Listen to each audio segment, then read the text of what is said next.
Asdiqa, salam alaikum, bonjour ou bonsoir les amis.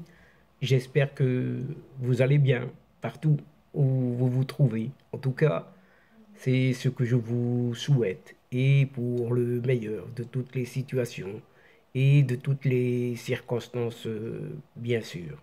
Bienvenue sur votre chaîne Bled Mararibia qui attend, comme toujours, vos encouragements qui nous font beaucoup de bien et dont nous avons bien besoin. Merci pour vos précieux conseils, pour vos gentils commentaires ainsi que pour vos compliments. Mais abonnez-vous, abonnez-vous pour rester tout simplement très informé à partir de votre chaîne. الأصدقاء نتمنى تكونوا بخير وعلى خير أينما كنتم. أهلا وسهلا بكم ومرحبا بكم في قناتكم.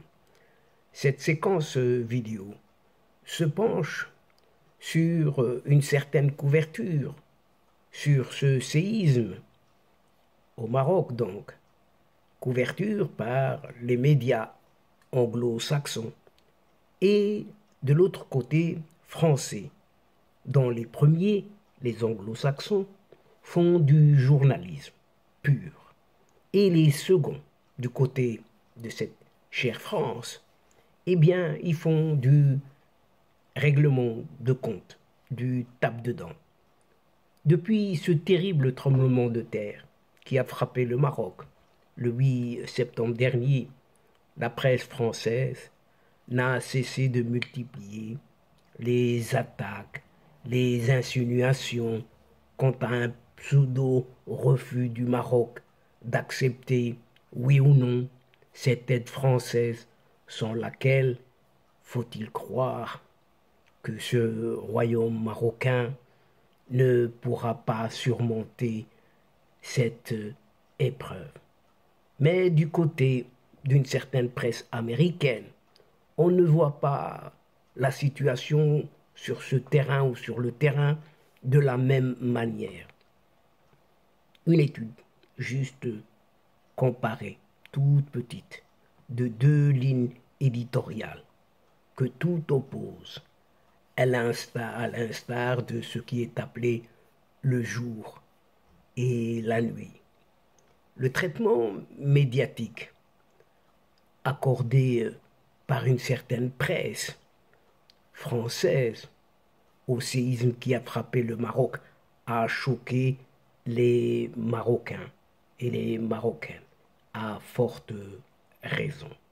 Car plutôt que de se concentrer sur ce terrible drame humain que vit le pays, saluer le travail tétanesque accompli sur le terrain jour et nuit par les équipes de sauvetage dans un relief extrêmement difficile, ou encore mettre en lumière l'incroyable élan de solidarité nationale qui anime chaque Marocain, chaque Marocaine, de nombreuses publications et plateaux de télévision préfèrent depuis la nuit du drame politiser cette catastrophe, tout ce qu'il y a de naturel. La titraille de ces journaux, on dit très très long. Aidez-nous, nous mourrons en silence. Vous entendez bien. Aidez-nous, nous mourrons en silence.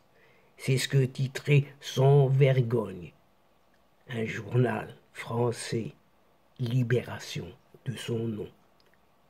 Titré dans son édition d'un certain 11 septembre dernier, tandis que le JT, le journal télévisé de TF1, s'interrogeait le même jour d'un titre: Le Maroc peut-il s'en sortir sans la France? Et là, ils mettent un point d'interrogation. De leur côté, les chaînes d'information, on continue, en boucle donc, multiplient les sujets polémiques et politiques visant tout ce qu'il y a du Maroc. Du Sahara Atlantique à l'affaire Pegasus, en passant par l'immigration et le conflit avec l'Algérie ont fait feu de tout bois pour mieux nourrir ce qui constitue, selon cette presse, le vrai problème, les tensions franco-marocaines. Il n'y a que ça. Le seul sujet de préoccupation de cette presse indécente repose donc sur une question qui revient comme une pénible litanie. Pourquoi le Maroc n'accepte-t-il pas l'aide de la France? Et là est la question. Une question qui, en plus d'être tout à fait déplacée en ces circonstances, ne repose sur aucun fondement, mais plutôt sur des susceptibilités incongrues. Le Maroc ayant reçu des propositions d'aide d'une soixantaine de pays et en ayant accepté jusqu'à présent 4, celles de l'Espagne, du Qatar, du Royaume-Uni et des Émirats arabes unis, sans pour autant que les autres pays, alliés pourtant et amis pour la plupart, ne s'en offusquent pas du tout. Quand les tensions politiques ne sont pas mises en exergue, les médias français donnent la parole de façon bien sélective, très sélective même, à une population hébétée, choquée, qui a tout perdu sans tenir compte de la détresse de ces personnes, de l'épreuve qu'elles viennent de traverser et qu'elles traversent toujours, des pertes de leurs proches. Ces médias se réfugient à bon compte derrière la fragilité de ces survivants soigneusement sélectionnés pour dire qu'ils sont abandonnés, livrés à eux-mêmes, etc., etc.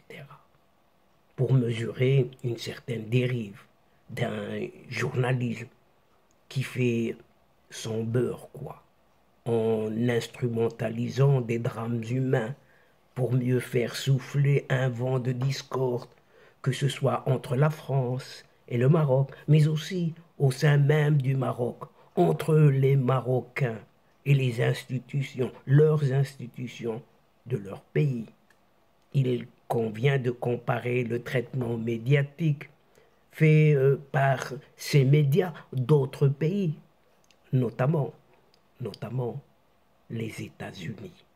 D'un côté, la majorité de cette presse française dite hexagonale qui parle uniquement des trains qui n'arrivent pas à l'heure, alors même jusqu'à souffler des retards, en se focalisant sur le désarroi de populations qui n'avaient pas encore vu de secours à date, tout en faisant abstraction du sujet fondamental que constitue l'effondrement des routes qui retardent l'avancement des secours, l'éboulement de flancs entiers de la montagne, conséquence justement de certains retards, ne mentionnant à aucun moment l'aide aéroportée ni les personnes évacuées par hélicoptère, entre autres exemples. De l'autre côté de cet Atlantique, un autre son de cloche. On entend autre chose, relayé, en l'occurrence, par un reportage réalisé sur le terrain par la chaîne américaine de référence CNN, qui témoigne de cet écart sidéral dans la pratique journalistique, dans le traitement du séisme qui a frappé le Maroc. Envoyé spécial à Asni, village durement frappé par le séisme, le journaliste américain Sam Kiley a ainsi choisi de baser son reportage au sein même d'un hôpital militaire de campagne déployé par les phares, ces forces armées royales, pour y accueillir les victimes du séisme. C'est ici, explique-t-il, à Asni, que se situe en contrebas des montagnes de l'Atlas que les gens descendent des hauteurs à la recherche d'assistance médicale, explique ce journaliste américain.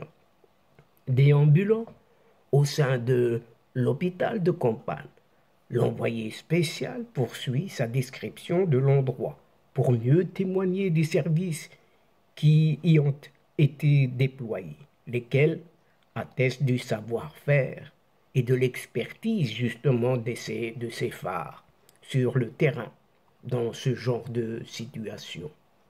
C'est un hôpital très sophistiqué qui a déjà été déployé à travers le monde, en République démocratique du Congo, en Jordanie et dans d'autres pays pour faire face aux urgences internationales.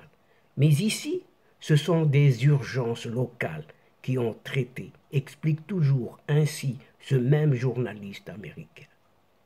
Ils ont un service de radiologie, des laboratoires, des salles d'opération, des pharmacies, ainsi que des cellules de soutien psychologique, énumère toujours ce journaliste américain, dévoilant même ainsi un envers du décor, à l'opposé de la vision tendancieusement misérabiliste de la presse française. Le journaliste américain s'attache ensuite à expliquer clairement la situation sur le terrain, faisant la lumière sur la difficulté des opérations de sauvetage dans des zones enclavées. Le réel problème rencontré par les services de secours, là-haut dans les montagnes, où les besoins sont autrement graves et que les routes ont été coupées, les hélicoptères y sont envoyés pour apporter des aides et essayer de secourir des blessés, tenter d'évaluer la situation et de se rendre compte de l'ampleur de cette catastrophe, constate toujours ce reporter américain. Puis, comme dans tout reportage équilibré et non biaisé, le reporter n'omet pas de souligner aussi les avancées qui y sont faites. Il y a eu d'incroyables succès, car nous sommes toujours dans la période cruciale des 3 jours durant lesquels les gens enterrés sous terre ont encore une petite chance d'être sauvés. Des gens ont été extraits des décombres dans le cadre de sauvetage miraculeux à travers le pays et spécialement dans ces zones très isolées, explique toujours cet envoyé spécial de CNN, et de conclure sur l'impact psychologique de ce séisme. Les médecins ont dit que l'une des choses les plus importantes à leurs yeux est l'aide psychologique, car tout le monde sait ici qu'après la réponse à l'urgence causée par cet énorme séisme, les onces de choc psychologique vont être ressenties par le pays pendant encore des années. Et là, c'est aussi une vérité. Et donc, chers amis, c'est ici la fin de cette séquence et on espère vous revoir à une prochaine fois, Inch'Allah, en vous retrouvant avec un plaisir, un grand plaisir. Mais n'oubliez pas de vous abonner pour recevoir juste les dernières infos de votre chaîne. Et n'oubliez pas de faire abonner vos proches, vos connaissances, partout où vous êtes, tout simplement, tout en vous remerciant pour votre suivi. Mais n'oubliez pas de partager, toujours partager, tout simplement là où vous êtes. الأصدقاء وصلنا إلى نهاية هذه الحلقة وقبل موعد آخر للمرة القادمة إن شاء الله لا تنسوا الاشتراك لتصلكم الفيديوهات أخرى ونشكركم كثير الشكر على مشاركتكم للمتابعة. L'instant est juste arrivé, juste pour vous dire au revoir les amis et à la prochaine fois Inch'Allah. الأصدقاء السلام عليكم ورحمة الله وبركاته. مع السلامة.